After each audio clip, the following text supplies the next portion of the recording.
Okay. I'll leave that up to you. All right. I don't get asked that. Usually just people call me whatever it is that they call me. Sounds good. Let's see. All right, and then I got to make sure I got my audio device correct for you so that you can hear. Where is it?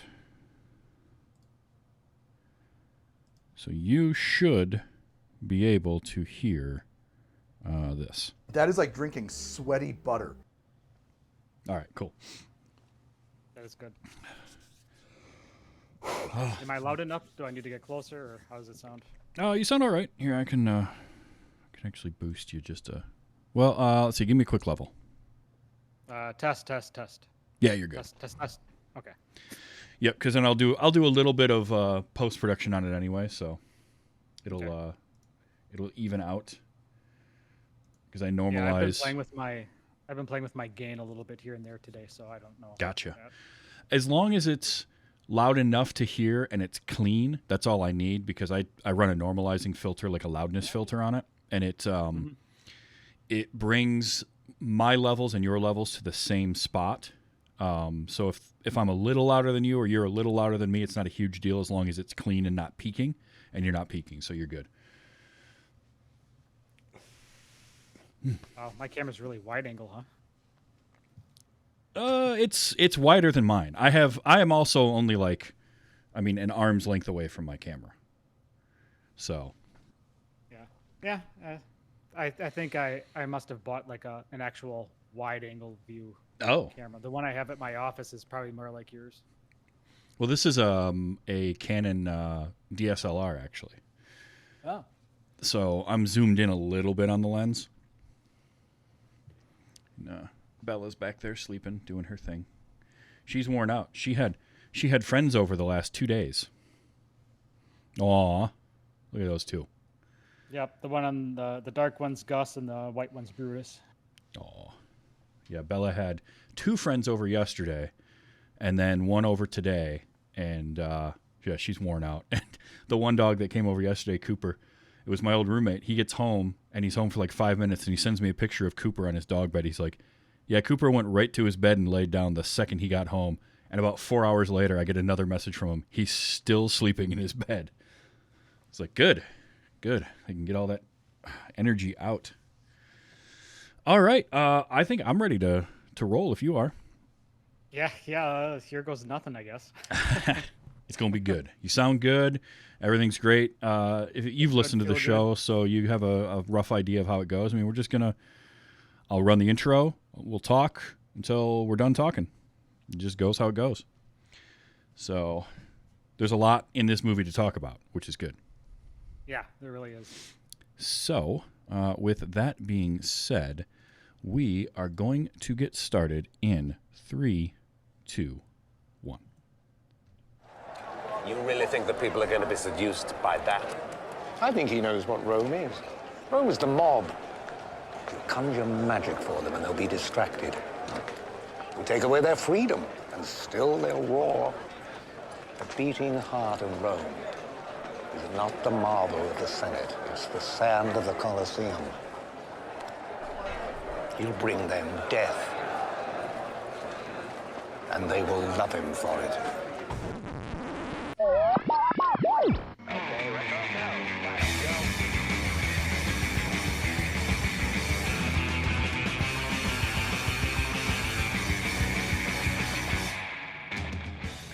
Hello and welcome. Welcome and hello. This is Wait You Haven't Seen. It's a show where we talk about movies, and specifically, we talk about a movie at least one of us has never seen before. I'm your host, Travis, aka TV's Travis. This is episode 192, and our movie this week was 2000's Sword and Sandals epic Gladiator. And here to talk to me about it, because he had never seen it before, it's Norm, or Tom, depending on who you ask. How you doing? Oh, I'm doing great. Thanks for having me on. It's gonna be a lot of fun. I've been looking forward to this. Absolutely. Yeah, we've gone round and round trying to...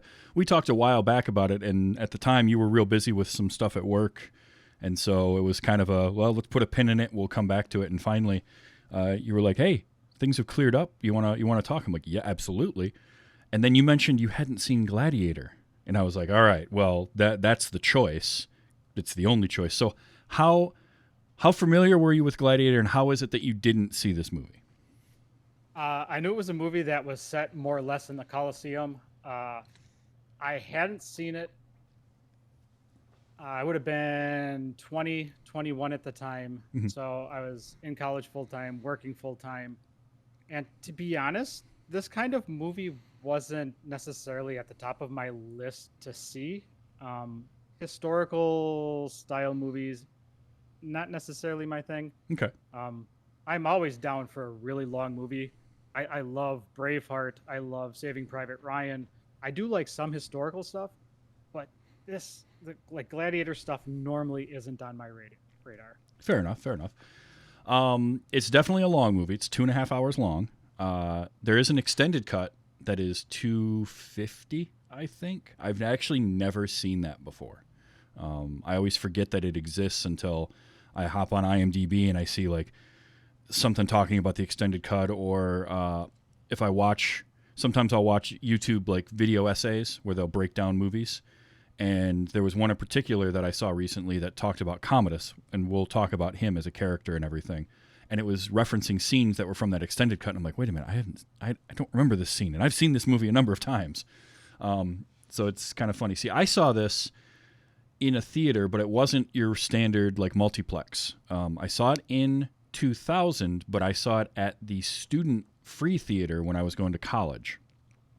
They were running it, so it was a few months after it had been out. And I fell in love right away.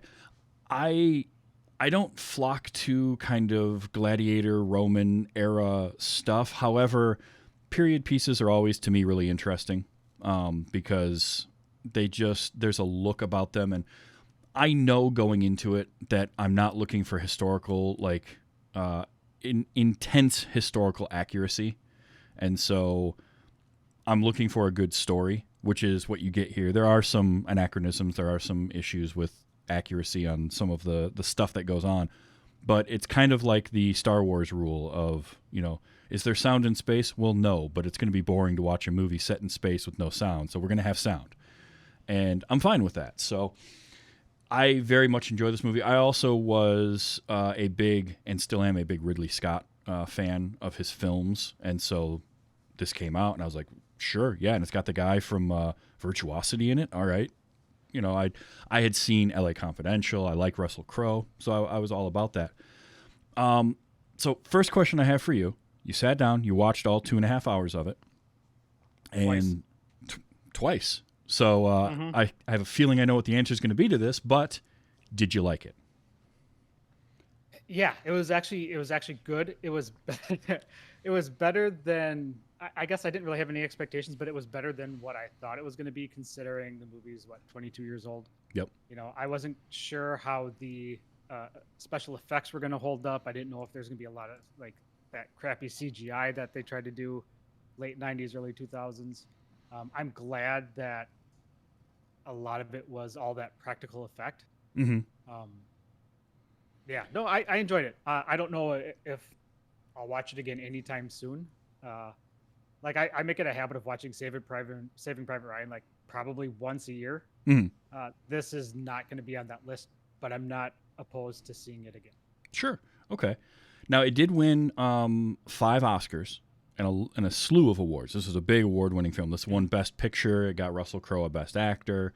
And oddly enough, it won Best Picture, but it didn't win anything for writing or directing, which is pretty rare. Usually those kind of go together. It's either the director or the screenplay will win along with a film that's Best Picture, and this one didn't, which is strange. But this was a very critics were lukewarm to like favorable. Like it didn't blow the critics away necessarily, but they thought it was pretty good for the most part. I think Roger Ebert, if I remember right, kind of said it was pretty dumb. But the Academy loved it, and it did really well. But I can understand sort of it not, if this era period piece isn't really your bag, I can understand it not hitting that rotation like a Saving Private Ryan would.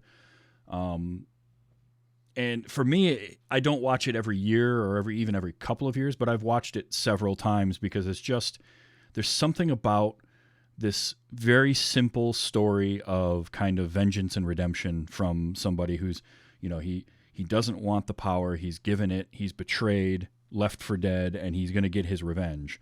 It's a very simple story, but the characterizations that they do are compelling. You can really get behind this gladiator and kind of everything that happens to him. He's not unlikable, which is great. He's not sort of like, it's weird because he's kind of an anti-hero in a way. Like, he's gruff, but he's a good person, so it's easy to get behind Maximus.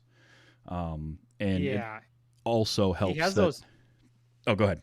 He has those hero qualities that you're really looking for. He's trustworthy. He's reliable. He's honorable, and he's what's the word I'm looking for? Loyal. Yes. He is so loyal to the king or to Caesar that, I mean, up until the very end. Oh yeah. He literally had his back. Yep. And on top of that, you have a villain who is just vile and terrible at every turn, so it's easy to root against him too. Yeah, that's one of my early notes is Commodus is not easy to like, or he's easy to hate. Now, he is just vile. Oh yes. So, okay, first things first, we're going to get off the top of the head. Yes, some of these people are based on actual humans that lived in the era. Historical accuracy is wishy-washy. Like, they got some of the things kind of right, but things like Marcus Aurelius and Commodus actually ruled at the same time for a period. They had some overlapping rule where they were co-emperors for a couple of years before Marcus Aurelius died, and Commodus took over. Commodus did actually participate in gladiatorial games during his reign, but he also didn't die in the arena. He was actually killed by his wrestling partner and is in his home under a plot to assassinate him, which was kind of interesting. And the original script had the character of Maximus named the same. It was Commodus was killed by his wrestling partner named Narcissus. So there's that kind of stuff, but like at the same and Marcus Aurelius was sort of like he's portrayed here, but not entirely. Like, he didn't want to just give Rome back to the people. But Commodus was, by historical accounts, not a great person. He had some problems. He definitely, so they just sort of amplified certain things. Maximus is kind of he's not a real character. He's not a real person. He was a character, sort of an amalgamation of a few different accounts of things, but it fit this story really well. So I just love all that. But the cast of this movie is unreal, and I forget how good it is every time I see it, because I remember like Russel Crowe and Joaquin Phoenix, but then I forget all the other people that are in here. And as I mentioned, Russel Crowe won the Academy Award the year for this movie, and it's really funny because he's talked about in interviews where they started making this movie. They had about 20-something pages worth of script when they started making this movie. And most of what he and Ridley Scott came up with while making it was a lot of improvisation and ad-libbing in the moment. Really? It didn't feel like there was any ad-libbing necessarily. It felt very scripted. So there was a script. It got rewritten several times. Some of the dialogue would get changed around. Some of it was just terrible. Sometimes it was just go ahead and read it. Like, supposedly Crowe hated the line, "I will have my vengeance in this life or the next," but he couldn't. The story goes that he couldn't ad-lib anything that sounded better, so he ended up just doing it anyway.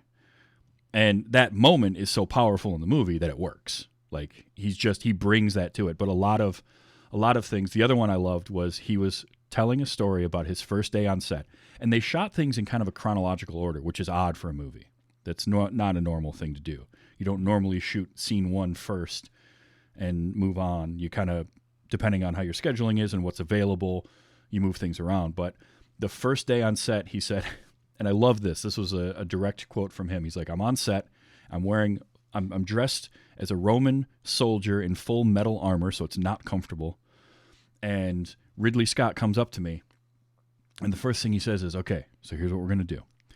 I'm going to shoot, and you are going to look over, and you're going to see a bird on the battlefield, and then you're going to watch the bird fly away, and you're going to kind of follow its flight, and then that's going to bring your attention back to the battlefield. So he's like, all right, so, he yells action, and I do that, and I'm watching this, and I add a little bit of color here and there as I'm going along, and I do the thing, and the scene ends, and Ridley comes up to me, and he says, well, you and me are going to work really well together. And that was kind of where it went from there. And I just like that story because I hear that, and I think, okay, now I can kind of buy that there was a lot of freedom for Russell Crowe to really bring something to this character, and he just embodies it so well. He plays the hero, the muscular good guy very well in pretty much all of his movies. I don't really see a Russell Crowe movie where he kind of plays the heavy and think, oh, I mean, he could have done better. He seems to actually put effort into all of his roles, no matter how big or small. And I really like that about him in general. He really does. Whether he's playing somebody unhinged like Sid 6.7 in Virtuosity, or the year before this movie was when he did The Insider, and he was playing a real person, a whistleblower. And he'd actually put on a bunch of weight for that because he kind of, especially early on in his career, he had that sort of Christian Bale kind of yo-yo thing where he would put weight on and take weight off for roles. So he'd put on a bunch of weight and then had to lose it all for this role of Maximus. And it worked. Like, he looked good. It's funny because he didn't look ripped, but he looked like that kind of strength that comes with experience. Yeah, he doesn't actually work out, but because of what he does, he's just naturally physically proportioned. He's not like 300 where everybody has 12-pack abs and the hourglass waistline. Exactly. He actually looked like somebody would look, who is a general / full-time soldier / marching around all the time. I mean, you got to remember, there's no cars, there's no planes. Yeah. I mean, you walk literally everywhere if you don't have a horse. Yep. And you're gonna be fit. Oh yeah, and his background as a farmer too. He had that look to him, right? That he looked like that guy that's like, today you'd meet him, he'd be like a stonemason. That guy where you can tell they work with their hands all day. When you shake their hand, and it feels like your hand's going to get crushed, but they're not. Yeah. Because that real strength, that kind of strength doesn't have the bodybuilder physique to it usually. So yeah, he pulled that off, and then it's just a gravitas, a weight that he brings to roles. And this was early 2000s. Russell Crowe was a lot more self-serious than he is now. And like now, if you saw the most recent Thor movie and saw him as Zeus in Thor: Love and Thunder, like, he's just that role is something that I don't think this era of Russell Crowe would have done. Certainly not the way that he did it, because it almost is like he's having more fun as he's gone on in his career. Yeah, I would agree with that. He really did seem to take himself a lot more seriously in his the roles that he chose. And you look at some of the stuff he's done when he's older, like he plays that really heavy-set cop from a movie a couple years ago. I can't think of it off the top of my head. Oh, The Nice Guys? Yeah, The Nice Guys. Yeah. He plays kind of that heavier. Yeah, and a lot of people don't like to do those roles that make him look doughy and soft just because they want they want to have that appearance of a movie star, Right. They don't want to be 60 pounds overweight like Sylvester Stallone when he's trying to be the sheriff. Well, and that was Crowe at this time too, because he had done like The Quick and the Dead and LA Confidential and Mystery Alaska, and he was always kind of this well-built, decent-looking guy. The Insider he put weight on for, but he was playing a real person, so he got a little pudgy for that. But then he sort of started doing a lot more of that. There was a movie he made with Leo DiCaprio called Body of Lies, and he is playing like a CIA guy. And what I loved about him in that movie is he put on a little bit of weight for it, but it was that kind of weight where he wanted to look almost like he'd been like a linebacker in high school and maybe played a little bit of football in college, and now he's lost that physique. He's just a little bit bigger than that, but he's still like, again, it's like he's got the fists of a plumber, and he'd just be hitting you with concrete if he punched you. Yeah, and the athlete that retired and sat behind a desk Exactly. So he's just got this like physicality to him that works. The way he moves as Maximus, some of that is that armor, right? It's going to make you move a certain way, but he just brings this physicality to it and in his movements. He also apparently hurt himself quite a bit making this movie. Like there were a lot of onset injuries. He broke bones in his foot, and I think what I hear he tore like bicep tendons, like painful stuff. Because I've broken bones in my foot, I believe it. and ugh. Some of the notes that I had written down while watching this is kind of in the same vein as getting hurt, because every time I watch a movie that has a lot of horses and the horses are rolling over people and they're falling down and they're getting hit, you have to think that even though it's all stunt people, somebody's getting hurt, because you don't have a 500-pound horse rolling on top of you and you come out unscathed. So I mean, even with the sword fighting and you look at a lot of those gladiators that had full face coverings and you can barely see out the eye holes. I mean, who are they swinging at? They're swinging at what, in theory, they're swinging where they're supposed to be swinging, but how good is that choreography? How good is that battle scene? Like you think about the one with, what was it, Titus? He's got the full face mask and they're doing actual choreographed fighting, and I probably would have knocked him out just by accident by swinging the sword. Yeah, there were some accidental connections made. That's just like, I'm sorry, I can't help it. It's just gonna happen. But yeah, it's just, I can't say enough good things about Russel Crowe, and he delivers these lines that could sound hokey. The whole, I will have my vengeance in this life or the next. Like, doesn't really make a whole lot of sense. But Sounds the like a way Batman line. It does, kind of, doesn't it? But the way he delivers it and the look he gives the camera, or past the camera, as he's staring down Commodus, you buy it. You're like, nope, this guy's, I want no smoke from him at all. Like, I don't want nothing to do with him. And it's not like Russel Crowe's a big guy either. He's not a tall, imposing figure. And you notice that when you see him in the Colosseum stuff standing next to Jaimin Hansu and Rolf Moeller, who were two of the other gladiators. One, I love Jaimin Hansu. I love him in everything I ever see him in. That guy is just, whether it's he's a smallish role here, whether it was in like, he'll pop up in an MCU movie here or there. Blood Diamond, he's amazing in. If you ever get a chance to see that, I highly recommend it. And I think he's like 6'1". And then Rolf Moeller, who is a German former bodybuilder and just a mountain of a man.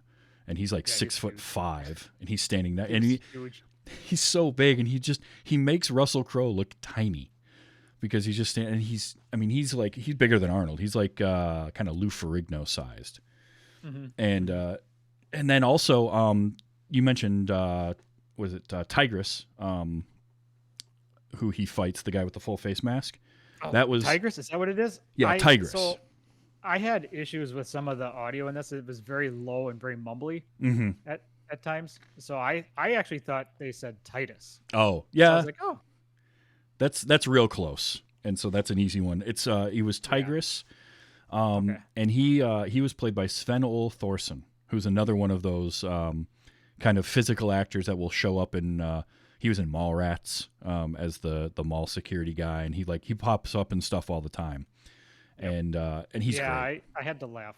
He was, 5 years. They said it was 5 years he had retired. Yep. And he looked like he had retired. He looked doughy. He did not look like he looked like he was put out to pasture. And this was kind of like a victory lap.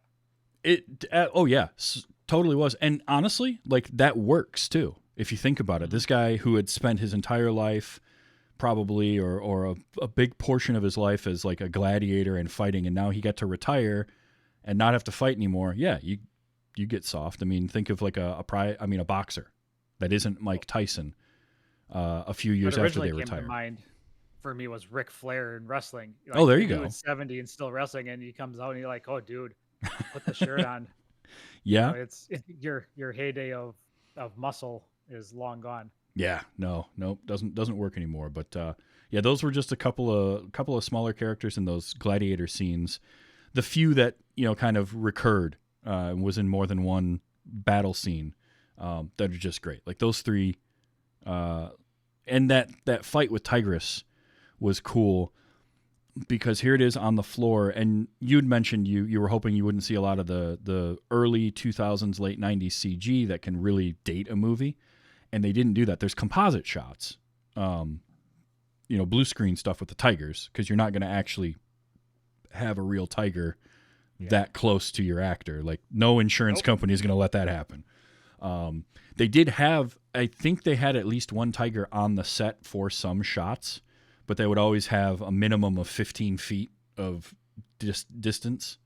And then they would composite in other stuff. So they would shoot the tigers on a blue screen and then put them in there coming out of the trapdoor or something like that. But that whole fight is so well done and choreographed, and it's such a cool fight with that extra background of those tigers and there's 4 of them coming from all different angles, and you're watching like the guys trying to wrangle it. And just, if you think about being in that situation, I would hate to be one of those guys that had to wrangle one of those tigers, because you're holding onto a chain with your bare hands, and there's a 500-pound murder tank on the other end of it with claws. There's nowhere to go. There's literally nowhere to go. No, nowhere at all. And if that tiger decided to turn and go after you, it's over. You're done.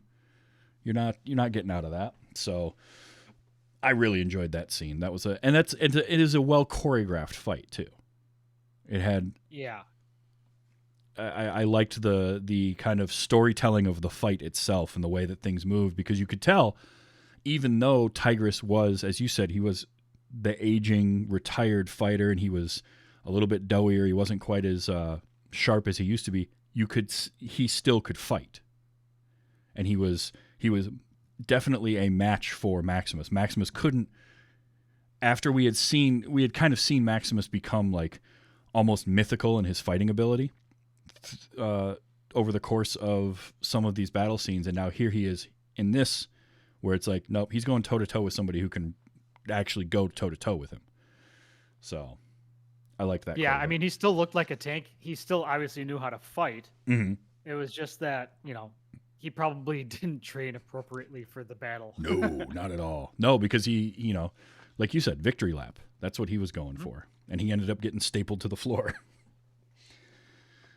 Which, man, that I can't, the whole spike into the foot, and then he gets knocked over. And I always forget, because I always remember the spike end of that axe going into his foot. And I always forget when he gets knocked over that then after that is when he pulls that out of him. So when he fell over like that, that character couldn't move that foot. It was still stuck into the ground. Nope. Ooh. So. Yeah, there's a couple things that were pain-inducing. Like you look at some of those battles and some of those fights, like so when Maximus is being trotted out to be executed after Commodus turns, and kills his father. Yeah. He grabs the sword by the blade. Yep. And then starts murdering people with it. And all I could think about is, dude, your fingers are absolutely gone, first of all, because if the sword is that sharp, you're not holding it by the blade. Right. And then he turned around and used that same sword and slashed across the guy's face, cutting the actual helmet and his face. Yep. Yeah. And all I could think about was that, like, just taking a blade across the face. I mean, I can't imagine, unless it goes through your entire head, that it's going to kill you right away. No. Nobody died quickly, except maybe the guy that got his head cut off. I mean, he did. Right. Yeah. Oh yeah. The scissors. Yep. Scissors. The double sword one. That execution scene, by the way, and this is one that I definitely forget every time, and then I'm reminded when I watch it, because it's like just long enough. Is the guy that's going to execute him is an actor I love, Tony Curran. He was in Blade 2. He was in the Underworld series after a fashion as Marcus. He was also in some episodes of Doctor Who playing Vincent van Gogh. He's great. He's a Scottish actor, fiery red hair, amazing accent that he didn't get to use in this movie at all. But this is like early for him, and I completely forgot he's in it. And I just had one of those like, silly like fanboy moments where I'm like, that's Tony Karan, that's awesome, as this throwaway moment.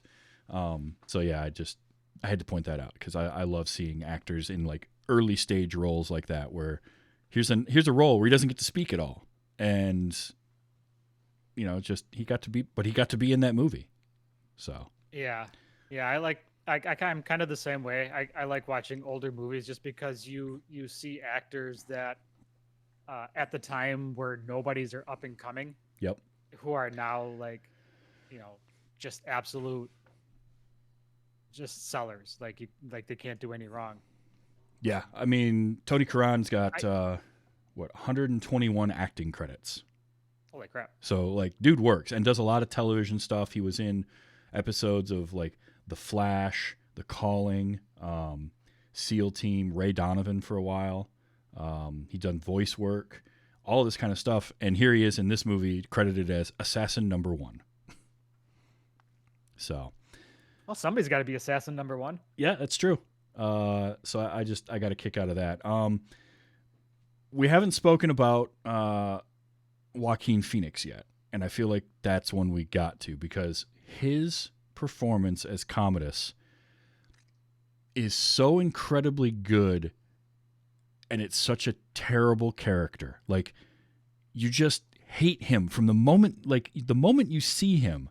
He is unlikable, and he remains that all the way through, and Joaquin Phoenix just crushes it. Mm-hmm. He started out bad, starting with the armored stagecoach to the battlefield, talking with his sister in the carriage. Yeah. And she's kind of goofing around. She's kind of smiling. They seem like true brother and sister. And then you can just kind of see him when he greets Maximus. He disdains him. He just absolutely loathes him.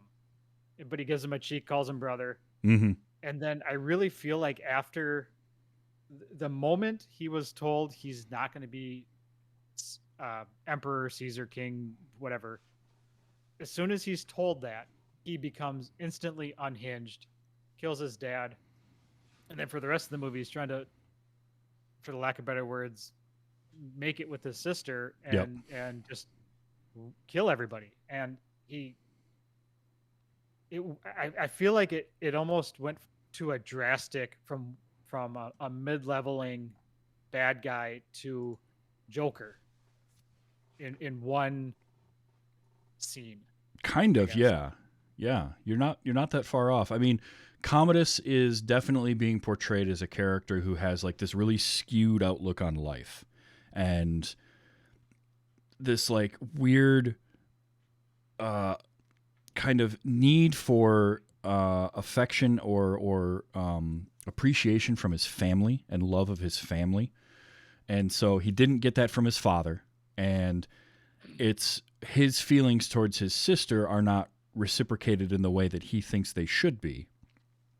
And so like a lot of stuff is skewed for him like that, and you can also get this feel like he really enjoyed the privileges of being the emperor's son and kind of growing up in this life of luxury. And so he has that kind of going for him in his favor of like, oh, I grew up in luxury and all that, but it made him very spoiled, very petulant. He is quick to anger. If you know, and that was one thing that you really notice is like he flips so quickly to these like screaming fits and getting upset at other people for perceived slights. On like out of nowhere. One of the more interesting things that he said that really struck me when he was talking to Lucilla, kind of probably 3/4 of the way through the movie. It's just them up in the chambers, and he's talking about how Maximus, he's got to go, all that fun stuff. But he says, if they don't respect me, how will they ever love me? Yep. And that really struck me because they fear him. They nobody loves him. His sister doesn't. Nope. The Senate doesn't. Everybody sees him as this. I mean, in my opinion, I think everybody sees him as almost like a tyrant, and he's so looking for everybody else's love. Like he's just so needy because his father literally berates him without question every chance he gets. Like he tells him to his face right before he dies that he's a failure. You know, Maximus is going to be Caesar. He's going to be emperor until, you know, or he's going to be given the power to make it as it should be. Mm-hmm. And continues to insult Commodus. Yeah, it's his father realized that he's not a moral man, but there's also like a cool flip side to that, which is Marcus Aurelius coming to the realization that his faults as a son are Marcus's failures in being a father. That like Marcus Aurelius didn't do a good enough job raising him, and he helped create what Commodus became, but he can't abide by what Commodus has become. And sort of the virtues that Commodus looks at and looks for and kind of is strong in are just not the types of things that are good for rule, because again, he grew up in that luxury. He grew up with this ability to have whatever he wanted, and so it made him, I don't want to say soft, but what it made him was like his ambition and his conniving and his backstabbing ways kind of grew out of that because he never got a lot of love growing up.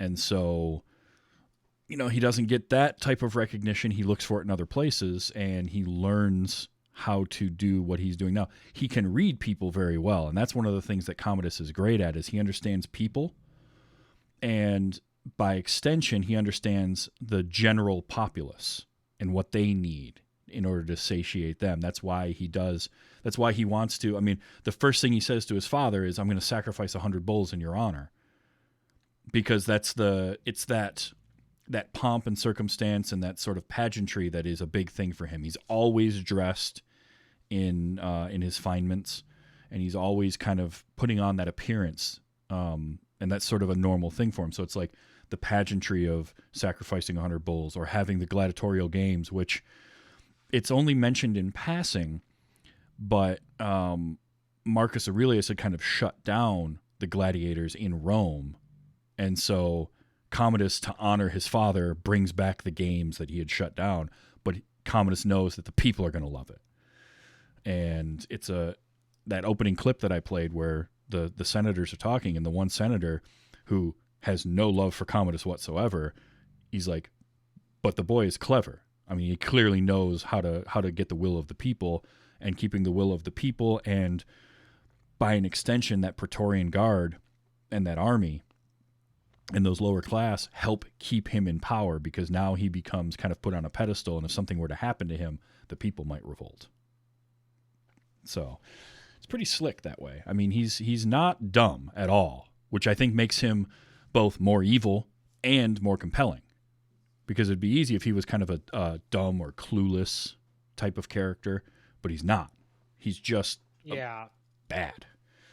I feel like many times in lesser movies you get that same character, but more of a bumbling leader who has a second in command that is more of the strategist. Yeah. Yep. Or whatever that word is. and the person that's in charge is that main bad guy is generally a little less clever, and gets duped. And here Commodus doesn't get duped. He just gets out muscled out. Like, Maximus's heart is so hell-bent on getting revenge and killing him that, I mean, he's literally dead walking and still manages to best him. Yeah.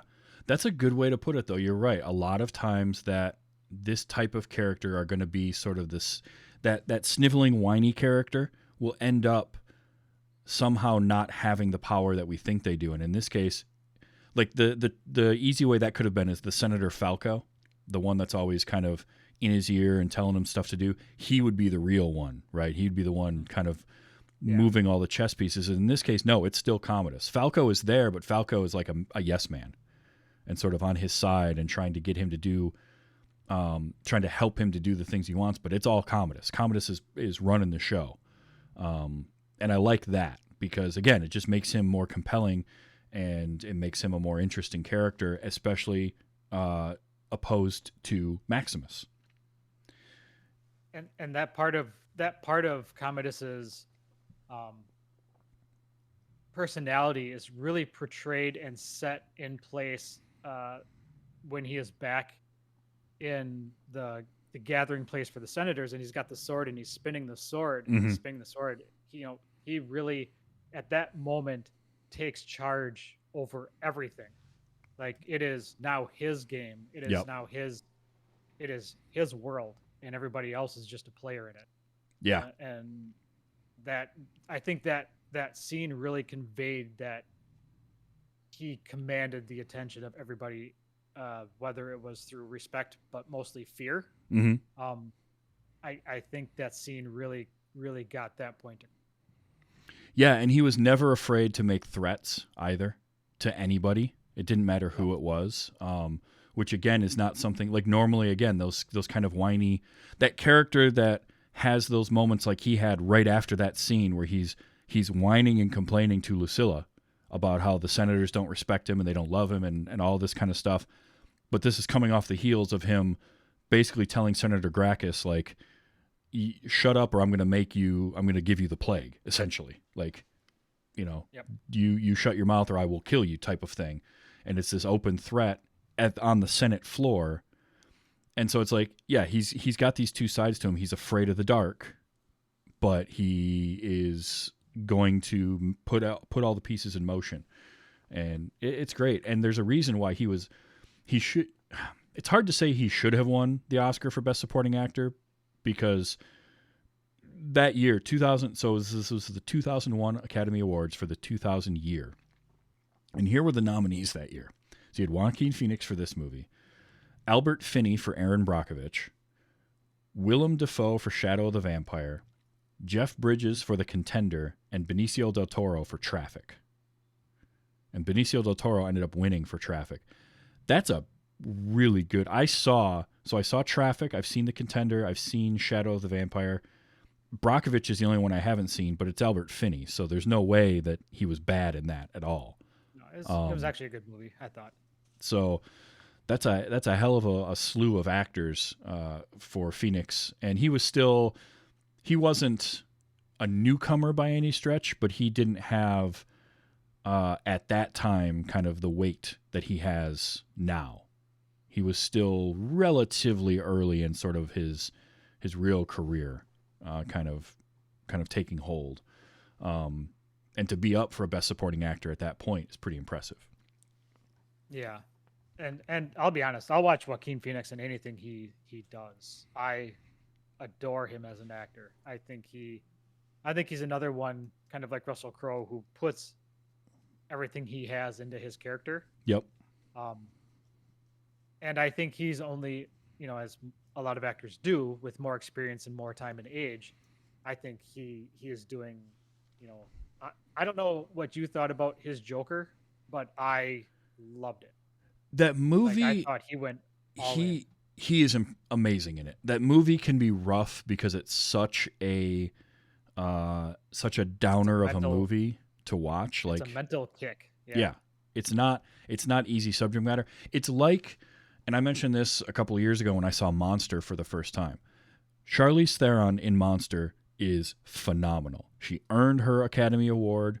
She earned all the praise she got for that movie. That movie is amazing. I don't know if I can ever watch Monster again because it's such a kick in the teeth of a movie, but she's so good in it, and I'm so glad that I saw it. I would probably watch Joker again, but it's not the type of thing that I'm going to run out and be like, I need a movie tonight. I'll throw on Joker. Like, I got to be in the right mindset for it because of like just what it is. But he's so good in it. Yeah, and I would agree. It almost feels like a Halloween movie, like a movie that is more suited as, like, I almost feel it's bordering on horror movie.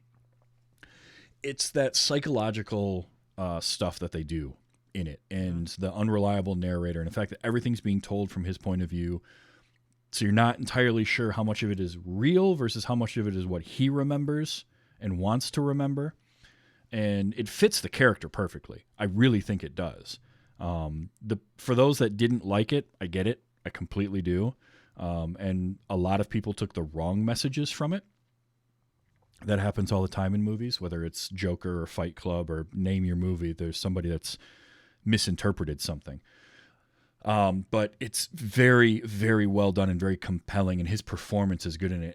And Joaquin Phoenix is that method type of actor, where it can almost become too much at times. Like if you remember his performance art thing he did a few years ago, where he stayed in that character for like a year.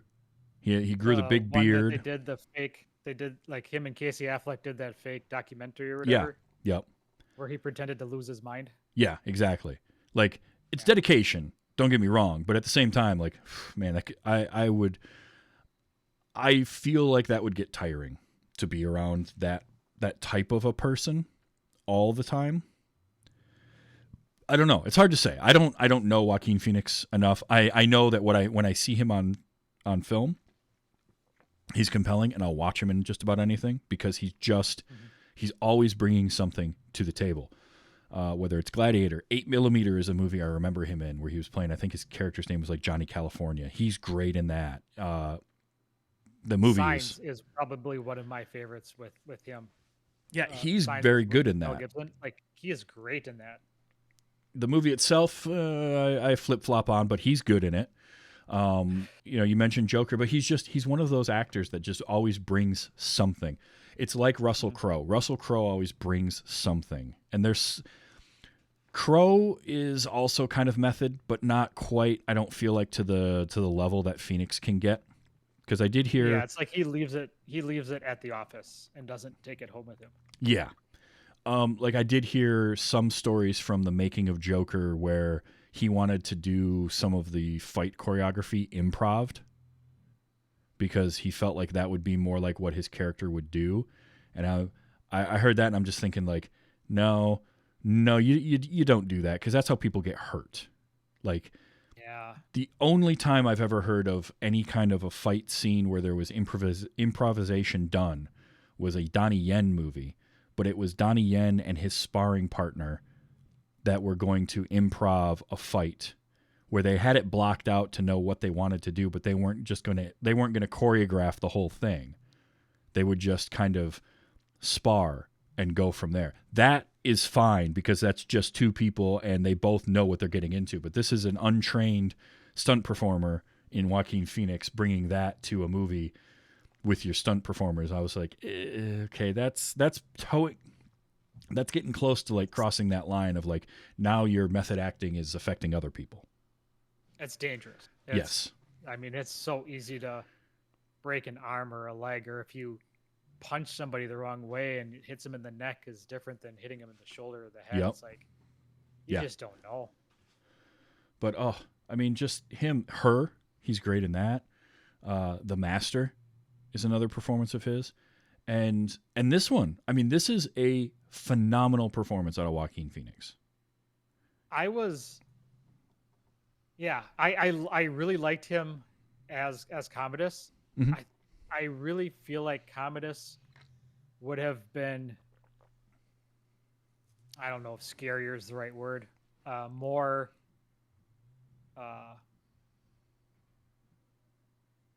demonic, more bigger of a character if he didn't look like he was ready to cry every other scene. Like, yeah, he would very emotional, and that's something that can happen with mental illness, obviously. Mm-hmm. But I mean, it was just like he had that very whispery talk where he was almost like he was trying to hold back sobs, and I think some of those conversations that he had with like his sister, like with Lucilla and with some of the senators and stuff, and just like showing passion, but without coming that close to crying, I think would have made him a stronger character. I understand why he was that emotional all the time, but I just felt like it was almost a little too much. Well, it would have, that definitely not doing that would have made it more like physically demonstrable.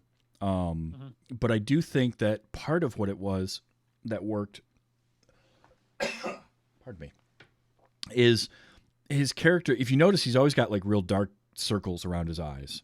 And you kind of have this idea that like he doesn't sleep much. And so I feel like that plays into it, right? Like the character Commodus doesn't sleep a whole lot. And so he's always wound up too tight and he's on edge and he's ready to snap at any moment. And that can manifest itself in him yelling, "Am I not merciful?" Which, by the way, was an ad lib. The yelling of that line was... that I believe. Yeah. That felt very raw. And Connie Nielsen's reaction to it was also very raw because he's screaming in her face. But like that type of thing. But at the same time, it can also manifest itself in like you're going to break down at any moment. And you might completely snap and just start sobbing because you can't contain, you can't control what's going on. And I feel like if you're going to have an opposition to Maximus, who is incredibly stoic and able to really, really have control of himself at all times, that was a good way to go about it. Whereas Maximus is always in control. Commodus is on the razor's edge of losing that control at any second, and you don't know when it's going to happen or how it's going to happen. He might flip out and scream at somebody, or there's another deleted scene where he goes down into an like a basement somewhere, and they have a bunch of statues and busts, and one of them is of his father. And he goes to it, and he's looking at it, and he just grabs a sword and starts hacking away at the statue. And then after he does that a few times, he kind of drops the sword and sort of grabs like the back of the head of the statue like it's his father and is embracing it and starts kind of crying.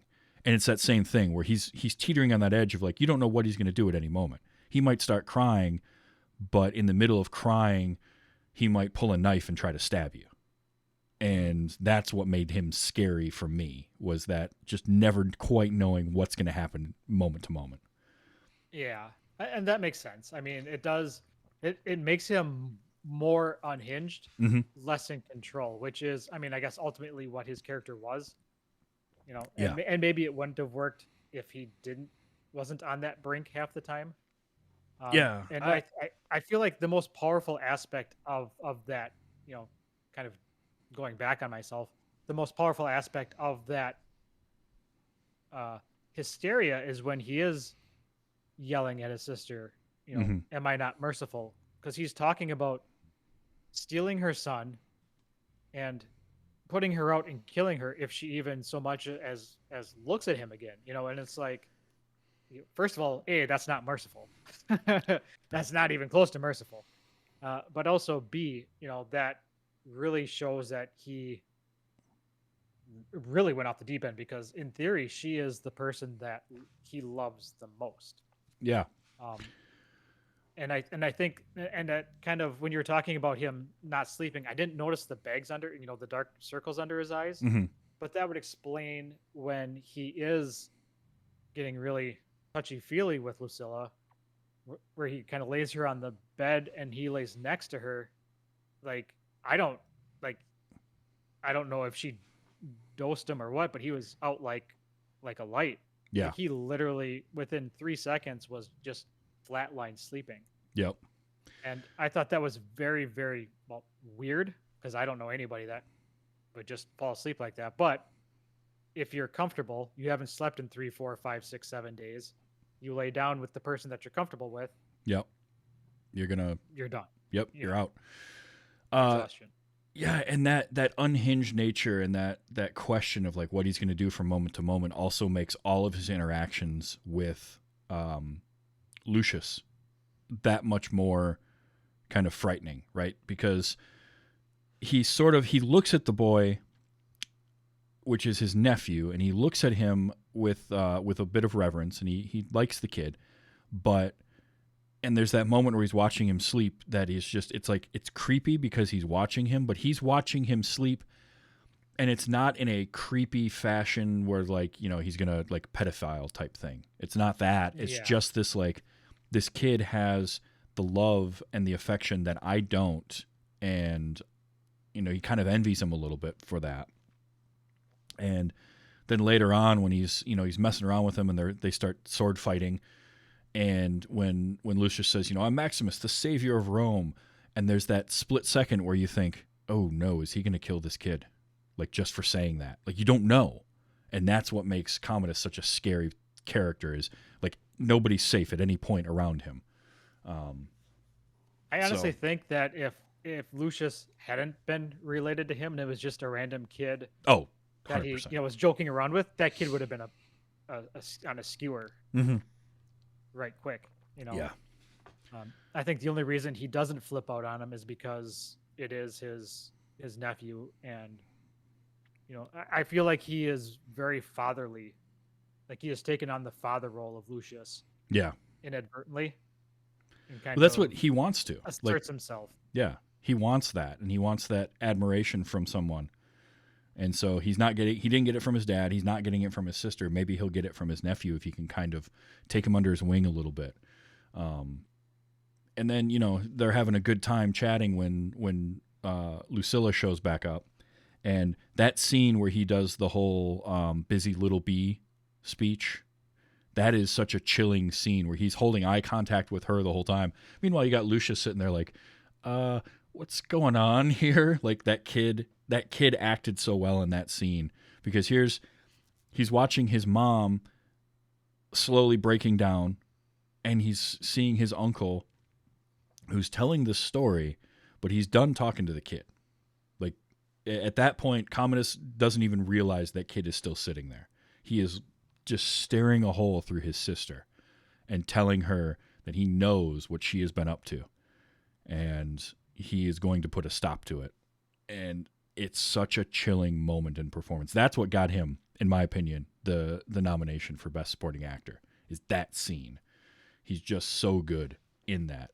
And again, he's on the verge of tears kind of throughout the whole thing. And that whispery thing that he did, which Richard Harris did some of that too, in his performance as Marcus Aurelius.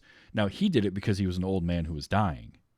And so it worked. He had that kind of just raspy, whispery voice to him, like he was, the life force was slowly leaving him. And it's almost like Commodus kind of tried to emulate that a little bit in the way that he spoke to certain people.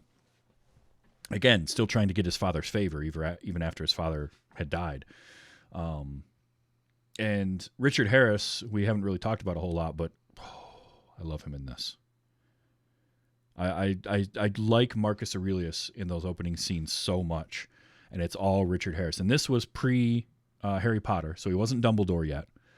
But he has this like world weariness about him, and this like, oh man, I've done so much, and how much of it was any good? Like this man at the end looking back over his life. Yeah, it's a very much that opening series of scenes with him. He's very much end of life reflective, very much, I regret doing some things, I don't regret doing other things, I've lived a good life, but there's still more I would like to do, i.e. fixing Rome. Yeah, he wants to turn it back into the republic that it should be versus what it has turned into. Yeah. Yep. And that, again, it's not a historically accurate version of Marcus Aurelius. Like there's some differences, but to serve the story that they were telling, he's a very compelling character. And Richard Harris was such a cool screen presence, because he could be, at this stage, he was very grandfatherly, and that worked so well. That's why he made such a great Dumbledore in those early movies for Harry Potter, was because he just had this feeling of like, you just trusted him. And yet I've seen him play characters in something like, Unforgiven, I think, where he's just he English Bob, and he's bad. Like he's a bad dude. He's really good at playing both of those. But I loved him in this, and it's sad that he didn't last very long. He only died a couple years later. Yeah. But I thought he was very good for the short amount of screen time he had. He very much, he was the focal point of the scene. Yeah, essentially, he was very much the center point of the opening story. And like, this is a 2.5 hour movie. He's in it for less than half an hour of the runtime, and yet I will always remember him in this movie, in those scenes. They were very impactful scenes. So yeah, I loved all that. He and Russel Crowe actually formed a really good friendship while they were making the movie. and they stayed good friends for the next couple of years until he passed away, which I thought was really cool. The other character that Russell Crowe had a lot of scenes with who didn't form a great friendship was Oliver Reed as Proximo. Those two butted heads. Like, they didn't get along very well. Really? Which is, it kind of works for their scenes because they're not super antagonistic towards each other as characters, but there's like this it's like two bulls like circling each other all the time, right? Like there's always this like they both have their chests kind of puffed out. They're both going to be sort of the big man in the room, or trying to be all the time. And so a little bit of animosity between the actors probably helped that, but it also, I'm sure, didn't help that it's Oliver Reed, and most likely he was drinking all of the time anyway, because that's just what he did. Sadly, he passed away while making the movie. Which I don't know if you noticed the final scenes with him, how they had to composite him in. If it looked a little bit off. Yeah, so Oliver Reed actually passed away 3 weeks before finishing filming. And they had to rewrite parts of the end of the script to get around that, because originally he was supposed to actually fight Maximus in the arena. That was going to be part of it, was Commodus would make Proximo and Maximus fight each other as part of the punishment before Commodus fought him, was what it was supposed to be.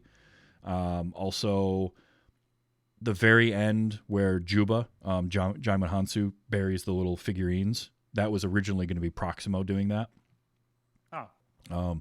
So they used a body double and some composites of previously used shots in order to have Oliver Reed in those moments. So if when you do watch it again, those scenes where the Praetorians are coming to his house to get Maximus, when Maximus is making his escape, watch those. You'll be able to tell that they did that.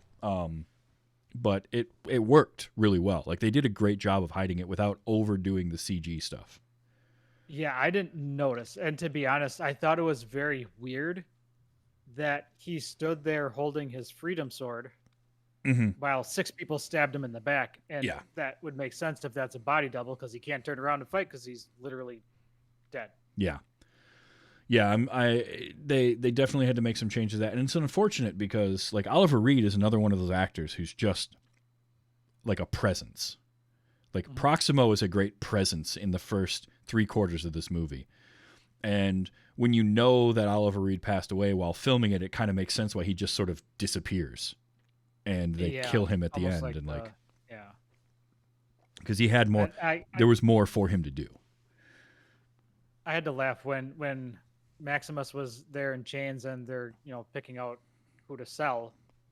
Proximo sounds so much like Optimus Prime, like the voice and I had to stop and I actually looked it up because I can't think of the guy's name. Oh, you were thinking it was Peter Cullen? Yeah, I'm like, I didn't think Peter Cullen was in this, but it was, and I rewound it, and it was Proximo. He sounded very much like Optimus Prime, and it threw me off for a second. He had a little bit of that. Oliver Reed just had this great presence about him on screen. It's a bummer that he had so much trouble with alcohol, because he was a notoriously heavy drinker, and to the point where at this stage in his career. And these were some fun little tidbits where apparently he felt like it was beneath him to read for a part at this point. And he was working on another movie. And the director of that was like, no, what you need to do is you need to go and you need to read for this part. And you're working with me, so they're not going to think that you're drinking as much as you actually are. So you might actually get hired for it, but you need to go and read for it. And if he asks you to read again, read again. It doesn't matter. You got a chance to work with Ridley Scott on a historical epic. Like, go do that. And so he did, and he gets cast for it. And it worked out really well. But he initially didn't want to do it at all because he just felt He just felt like he had a higher opinion of himself at that, and the basically the director was like, "You're at the tail end of your career. You need something like this right now. Go read. Go do. Put your ego aside and go do it." And he's good. He's really good in there. He's got that kind of like Marcus Aurelius, where he's at the end of his life and he sort of knows it, but he hasn't given up yet. Like Marcus Aurelius absolutely knew he was dying. And he didn't have a whole lot of time left, and he was really reflecting on his legacy. Proximo is Ric Flair, right? He is older. He's retired from active competition, but he kind of still has the feeling like he can do it, and he has very distinct feelings about making money and what can make him money and how good he is as an entertainer. And that's what he views himself as. He knows he's an entertainer. Yeah. I wasn't the best fighter. I just knew how to work the crowd, essentially, is what he said, is how he managed to get his freedom. And he was very much almost like he gave his life to that even after he got his freedom back. He gave up the rest of his life to stay in that arena, to almost open up like his own fight shop, for lack of better words, his own, gladiator arena. So he went from being the slave to the slave owner, which I think is a very interesting job transition, I guess. Yeah. It's also kind of all he knew, right? Like that's the life that he knows. So he was going to stay involved in it, but now he can be on the other side of it. And, because he starts off real gruff and he doesn't have, like, you don't feel as though he has much of a heart into what he's doing. But then he gets the men, he starts to train them before that first fight when he gives his little pep talk. And it's almost like, okay, no, he while he views these are all slaves, these are his property, at the same time, he understands what they're about to go through. And in a way, he sort of envies them because he doesn't get that cheer and that rush of adrenaline from, thousands of people cheering you on as you do something. He doesn't get that anymore. He's got to live that vicariously through his fighters. And then, you see him as he goes, he and Maximus do kind of bond a little bit, and there's a respect between the two of them. And I love the scene where he's explaining how he won his freedom, and he talks about Marcus Aurelius and how he touched him on the shoulder, and then he was free, and just that reaction from Maximus where he's like, "You knew him," and he goes, "I didn't say I knew him. I said he touched me on the shoulder." Like that was his brush with greatness. He was in the presence of the emperor. Here's Maximus, who he has no idea at this point even who Maximus is. And Maximus is like sitting here thinking, touched you on the shoulder. Like I used to drink with that guy. We were friends. I was friends with Marcus Aurelius. And it's just a really cool scene. I really enjoyed that a lot. It's another really great performance from a cast of people giving great performances. Just up and down. Yeah, I don't know who, I don't recall anybody in throughout the movie giving any type of half-assed dialogue reading of any type. No, every sword swing looked like it was meant to hurt. Everything looked good. It looked like it was a good filming of a movie, for lack of better words. Nobody half-assed it. Everybody had, I guess, the buy-in. Everybody had the buy-in is what I'm looking for. Yeah, there you go. And then Connie Nielsen as Lucilla. We've talked about her a few times, like the character, but we haven't really talked about her performance. She's great. And Connie Nielsen, whether she's playing in like Wonder Woman, she was great in there. She was fantastic in a movie that I love that very few people have seen called Basic, from a couple of years after this. Is that the basic training? The girls in basic, or the women in the military basic? Or is that a different No, one? nope. It's John Travolta and Sam Jackson from 2003. It's set in Panama, and it's kind of a Rashomon style story where you're hearing about what happened from everybody after the fact. John Travolta is a DEA investigator, and there was a training accident on a military base in Panama, and she's in that. Yeah. And she's so good in that. She's the not JAG, but sort of like what JAG is for the Army. Some kind of lawyer. Yeah. And she's just really, really good in it. And I had seen that shortly after seeing this, and I was like, oh, she was in Gladiator. Cool. And I was blown away. Like she's good.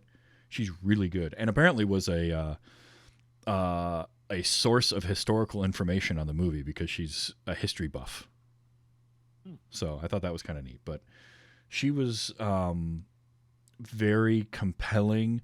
I liked how there was a romantic tension between Lucilla and Maximus from their past, but we never got the full story of exactly what happened, which is I don't necessarily need to know what happened between them, but something happened.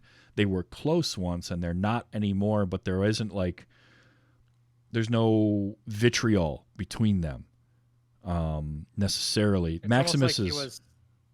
It was almost like he was sent off as they were dating or something. You know what I mean? Like they were kind of together, and then he was sent off to do something, and then he met his wife. And Yeah, and there's no story about how he met his wife. There's no story about how, obviously he grew up with Commodus.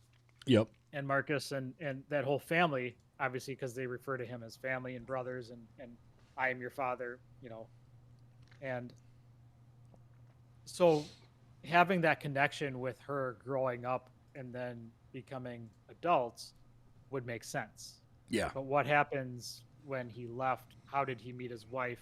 Like, I feel like that could almost be a story in and of itself. Yeah, where was the disconnect between them? Because there was a coldness from Maximus towards her, so she did something to him that hurt him, but we don't know exactly what. And she's moved on. She had a husband, she had a child, all of that. Her husband is dead now, but she never stopped caring for him, type of thing. It was interesting, and I liked that they didn't overly force that. They have a kiss, sure, but that's more or less I don't know. It didn't feel out of place. And I think that her character too she feels trapped in this situation because she knows what her brother is and who her brother is, and she can't get out of it. She's stuck there now. And so there's another deleted scene that has her and a couple of the senators talking about what's going on that I kind of wish had been kept in the movie.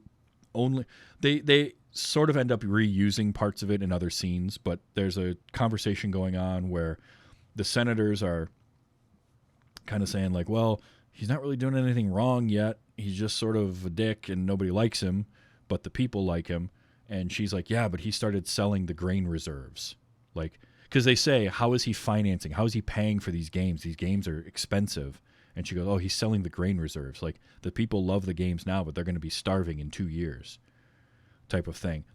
Interesting information that would have but it also, at the same time, all that does is keep hammering home how bad of a person Commodus is. So they cut it for really pacing. Wouldn't serve much. Yeah. They cut it for pacing, but it just reinforces that he's really doing all sorts of terrible stuff. But it was a well acted scene between her and Gracchus and Gaius. Gracchus, who's played by Derek Jacobi, and he's awesome. I love him. He's the one at the beginning of this episode where he says, he will bring them death and they will love him for it. He's got that great voice to him. He actually played Claudius in an old TV series of I, Claudius. So he's done some of this Roman stuff before. But yeah, I love Connie Nielsen. I love seeing her in anything, and in this, I also liked because she is Dutch, I believe, and she was in her middle 30s. I don't know how much American English acting she had done prior to this, but I liked her accent, and there was something about the way she spoke in this movie that I really liked. Well, I guess she had done a couple things. She had been in The Devil's Advocate and Rushmore prior to this movie, and this came out the same Devil's year. Advocate was who was she in that? She was Christabella. I think she is not. Because Was she one of Charlie's. Pacino's? I think she was one of Pacino's girls. I think. Okay. Yeah, that seems to make sense. Or maybe like a friend of Charlize Theron or something. But yeah, she was. She's so good in this movie, and really needs more credit. Deserves more credit than she gets sometimes, I think, because it's kind of tough. She's the only real woman character in the entire movie, other than Maximus's wife, who has no real lines of dialogue, and is only in those kind of flashbacks sort of thing that we see. But and it's, if I had a nitpick to make for the movie, it's that.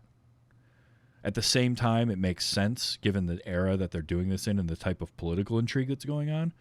Male centric, yeah. Yeah, but it is a very male centric film and cast, so that happens. And I think if you were doing this movie today, 22 years on, that wouldn't necessarily be the case. It's hard to say, but like at the same time, it works. You'd probably And she end up with some female senators and some, there'd be something female gladiators. Yeah, there would definitely be more of a split. there, and I did like the inclusion of female gladiators in some of those battle scenes, especially the Battle of Carthage, because that was accurate. That actually did happen. Yep. So Yeah, I forgot about that. I enjoyed that. I did capture a few clips from this movie if you want to hear any, because there's some good stuff in here. There's one I'm hoping you captured that if you didn't, I'll mention it after. Okay.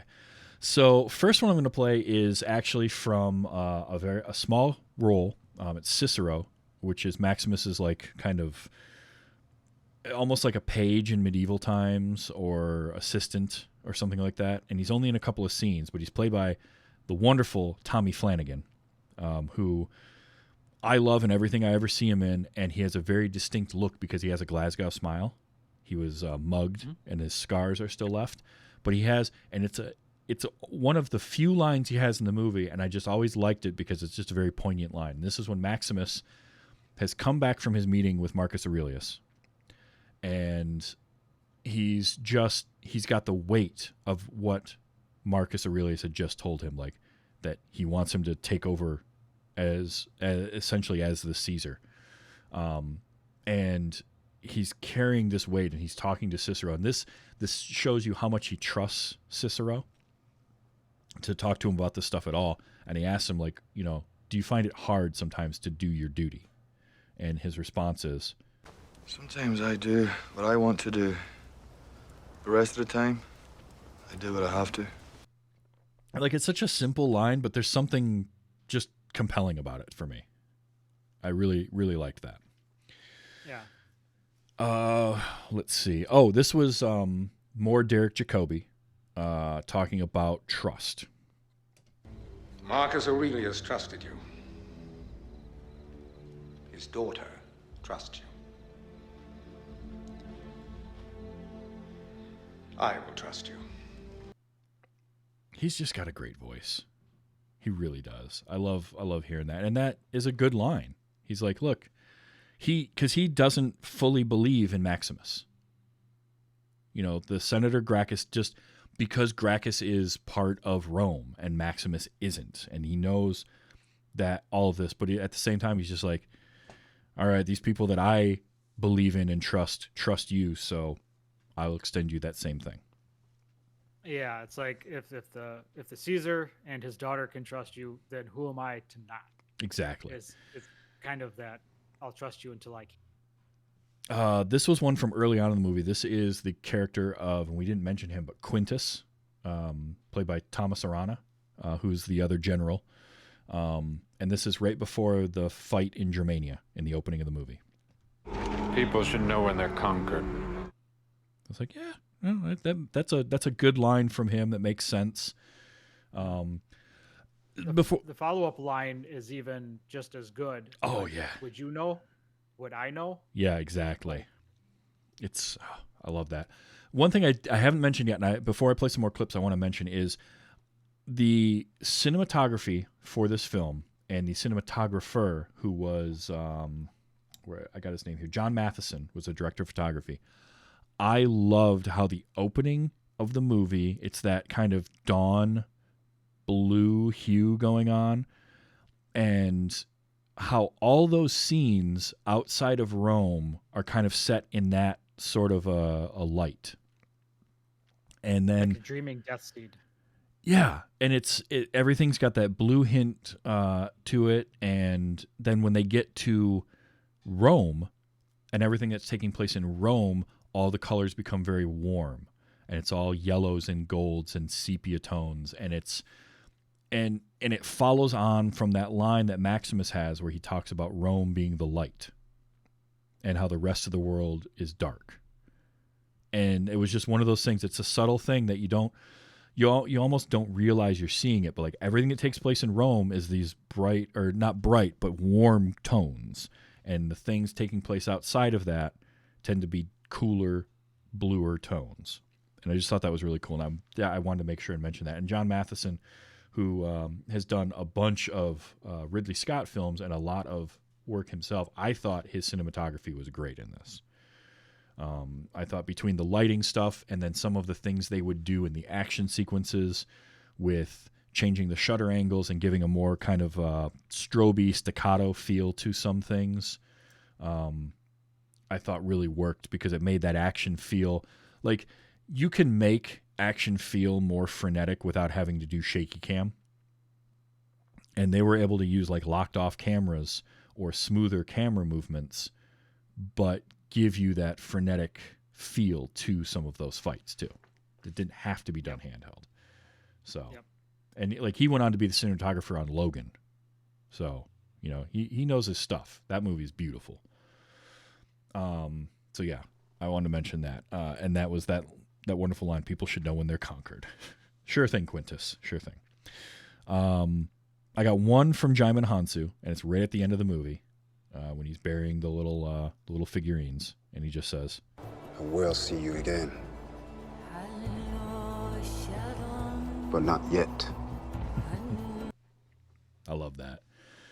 He's just, Jaimin Hansu is just a charismatic dude. Like, you see him in something, and you're just glued to him.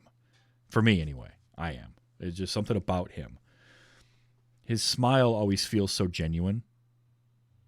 When his character has to smile in a scene, it just feels like he's genuinely smiling, and I love that. Yep. These will be two clips back to back, and this was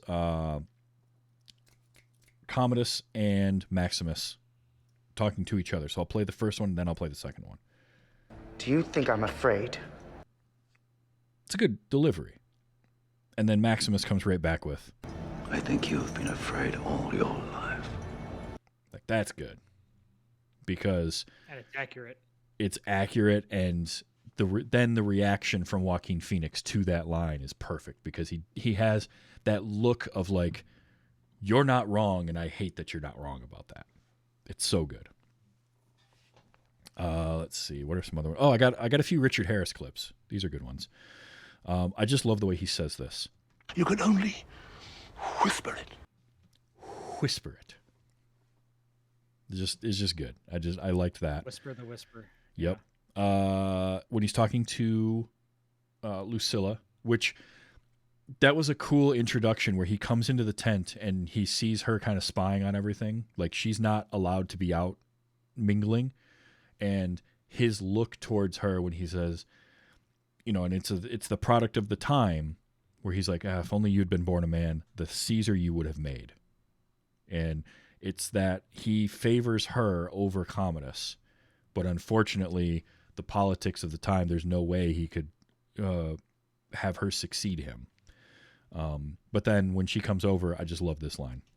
Let us pretend that you are a loving daughter, and I am a good father.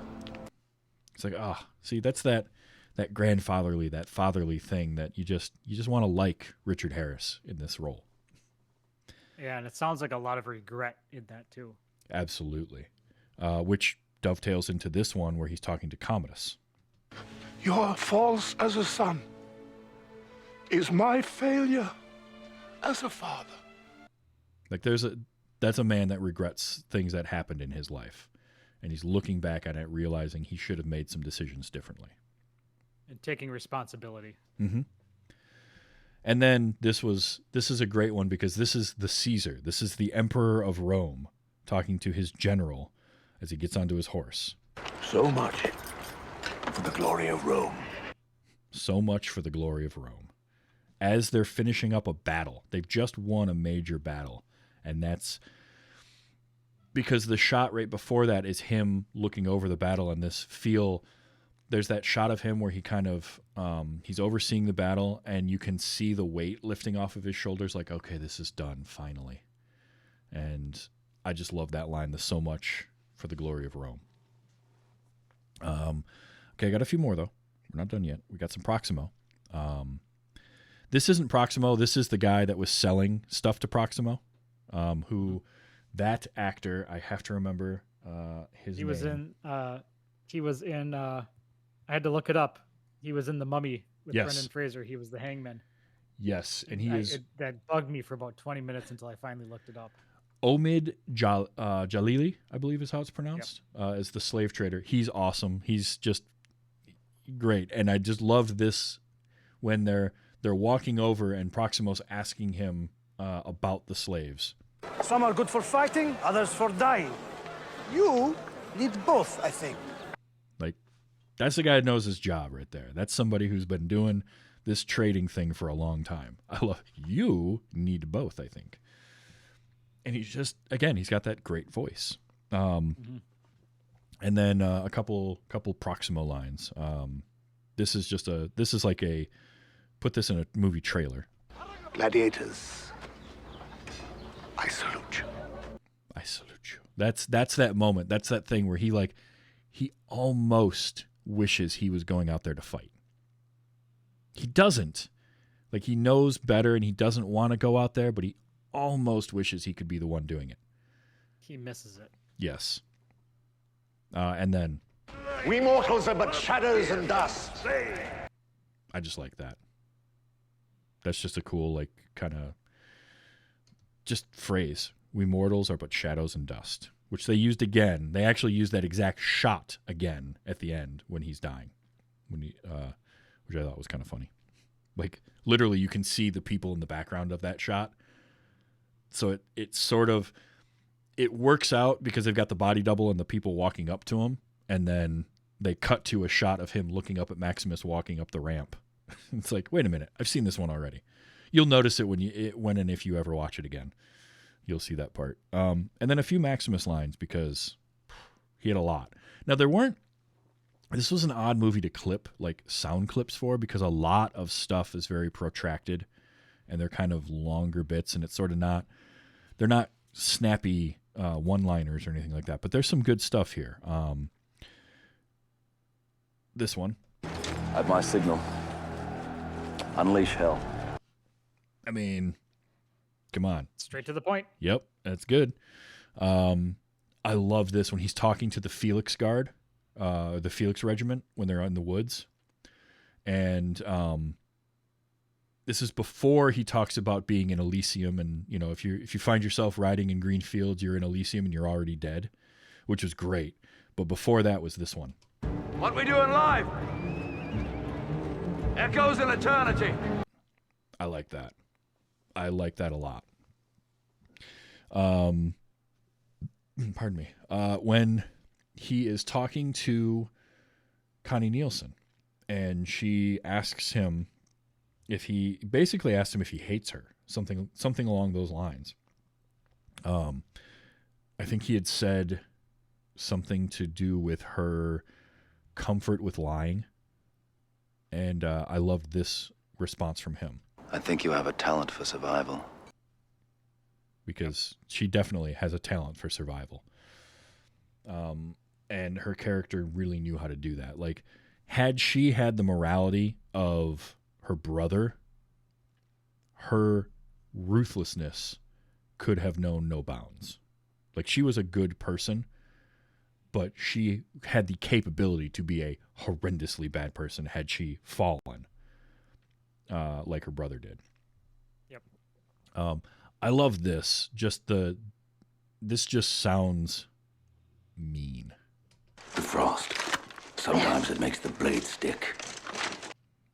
When the guy goes to pull his sword. Yeah. Oh, I would have crap my pants. Exactly. Here you are. You're trying to pull a sword, and the guy says that to you as he's holding his sword by the blade that he's ready to kill you with. Yep, I'd have pooped myself there for sure. And I got one more, and this is a real good one. I knew a man who once said death smiles at us all. All a man can do is smile back. That's another one of those just really just good phrases. There's just something about that like you want to quote. And so I really like that. Now, were any of those the clip you were hoping I would have gotten? No, there's a moment where I don't remember if it's the first battle that Commodus is watching or the second battle, but Maximus does something, and it's a quick cut to Commodus, and he almost spikes the camera as he goes, "Ooh!" Oh yeah. Like that one was good. Like, ooh, look at that! Ooh, fancy guy.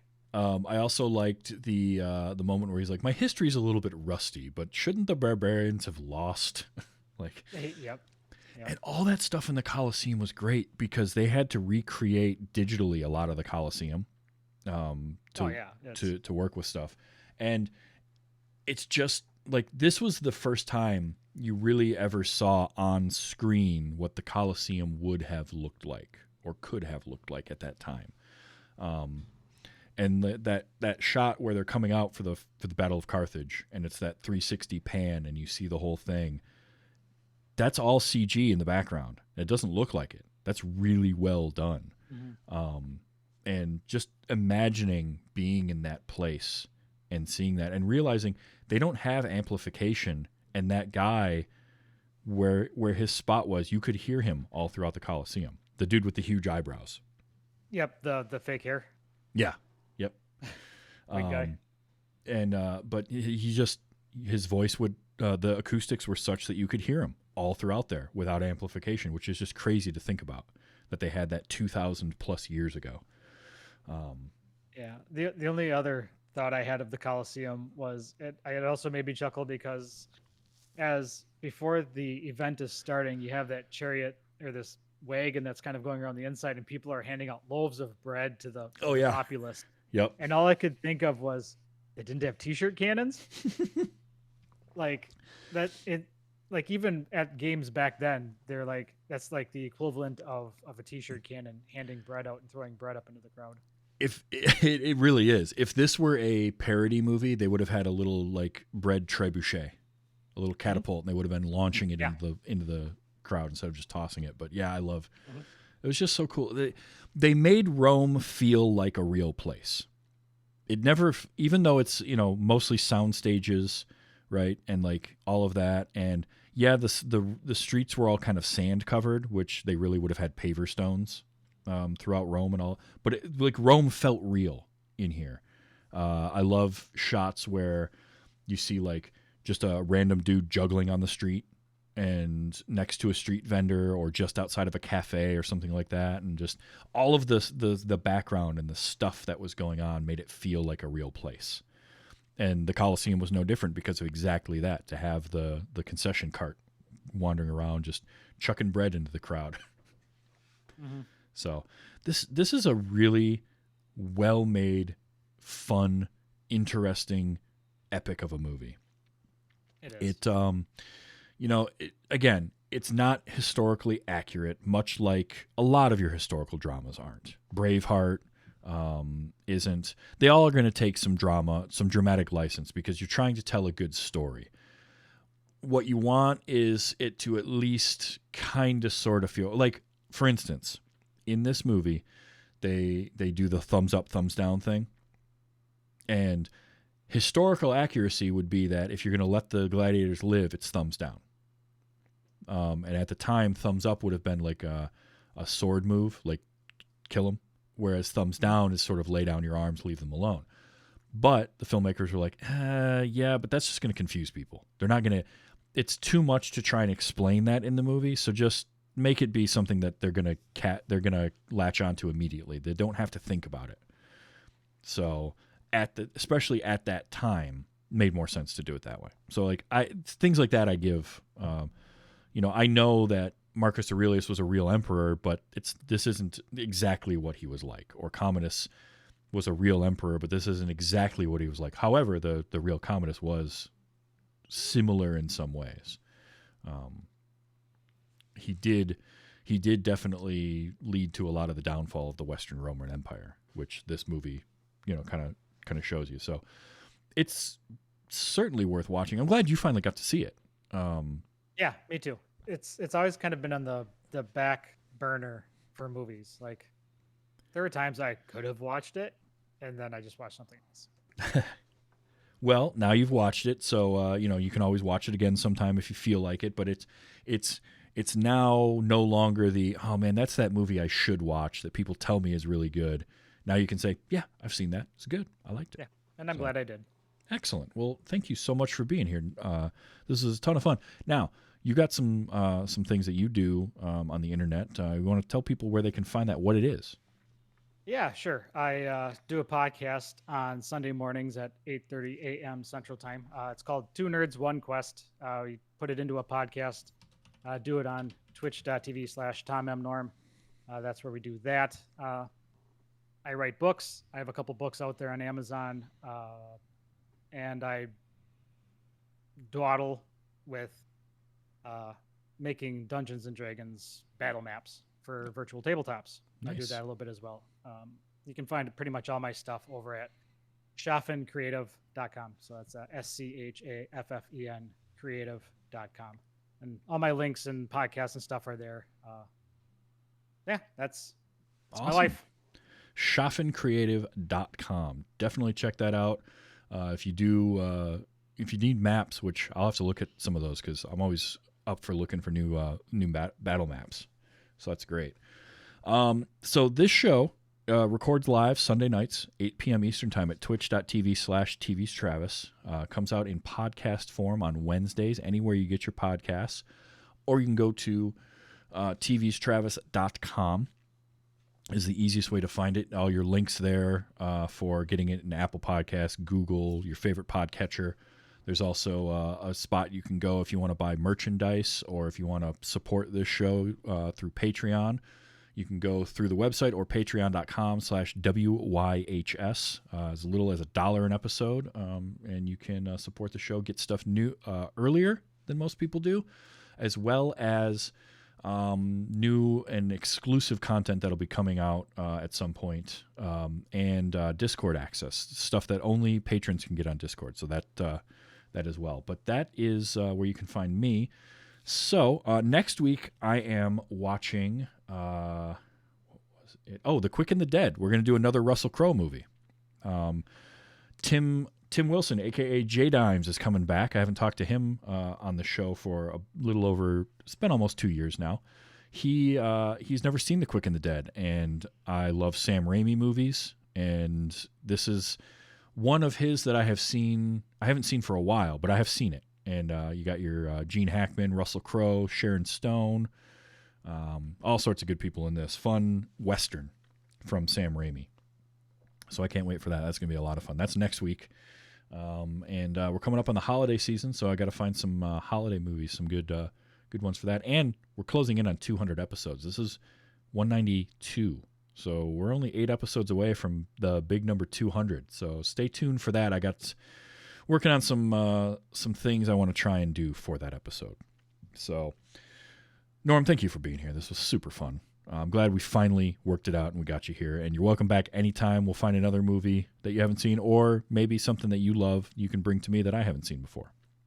Awesome. Thanks for having me. Yeah, it was a blast. I'll keep my eyes open and I'll keep throwing suggestions your way.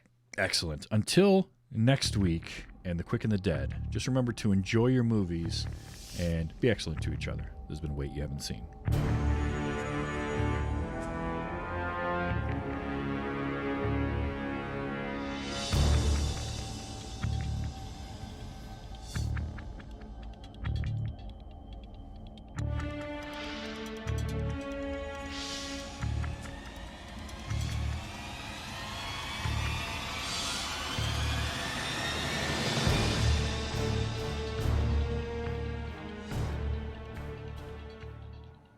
You sold me queer giraffes. I want my money back. I like that later on we got to see the giraffes. Yep. Just wandering around. Yeah, that made me laugh. That did too. Apparently, the original copy of the script also had, instead of a tiger in the Colosseum, it was supposed to be a rhino. And they quickly changed that because there was absolutely no way to train a rhino to be on set. I can't imagine why. Yeah. I was like, a rhino? Are you crazy? So tigers are, not any less scary, but at least you can maybe train those a little bit. Yes. Yeah, Claire, A Christmas Story. That is a hell of a movie. It's a classic for a reason. It's got its moments, and it's got Darren McGavin in it. So I always love that. I hate to record and run, but my dogs are getting restless. Oh, no, go for it. I fully understand. Thank you once again for being here. This was great. We'll do it again sometime. Thanks for having me. That was a lot of fun. That was a good Awesome. time. All right. We'll catch you later. See ya. Bye. And that'll be wrapping it up for us. Yeah, I never heard of it till a few years ago. Well, it kind of makes sense. It's a very American-centric Christmas movie. It's very much kind of that slice of Americana from the era, the 1960s kind of era that it's set in. True, most are, but most also have kind of a universality to them. It is very much about like a kid growing up in the 1960s during Christmas with his family, and he wants his Red Ryder BB gun and no one wants him to have it because he'll shoot his eye out and blah blah blah, and just like stuff like that. It's set in the 1960s. 60s or 70s. It's in that kind of era because it came out in the early 80s. Well, thanks for hanging out. It's like, what, 3 a.m. for you now or something like that? How's the moving? You getting everything moved in well? 2:44. Damn. Alrighty. Well, I'm going to call it a night myself. It's time for me to get ready for bed. I got work in the morning, and we got Wait You Haven't Seen coming tomorrow night with some Bewitched. That'll be fun. And Highlander on Wednesday this week. This week we had to push it back to Wednesday because I'm doing another guest appearance. So, No, I don't what? Okay. Yeah, we have Those Were the Days with Bewitched tomorrow night. Oh, Wait You Haven't Seen? Sorry. Those Were the Days. I get too many shows. Those Were the Days is tomorrow night. Wait You Haven't Seen, we just finished. Highlander on Wednesday. Probably some more Batman at some point. Somewhere in there. So, anyway, thank you for hanging out, everybody that was here for tonight. And we'll see you tomorrow night for Those Were the Days. Which you are totally prepared for. You're fine. Don't worry about it. It's going to be great, and you know it. So, all right. We'll catch you all tomorrow night. Thanks, everybody. And be good. Bye.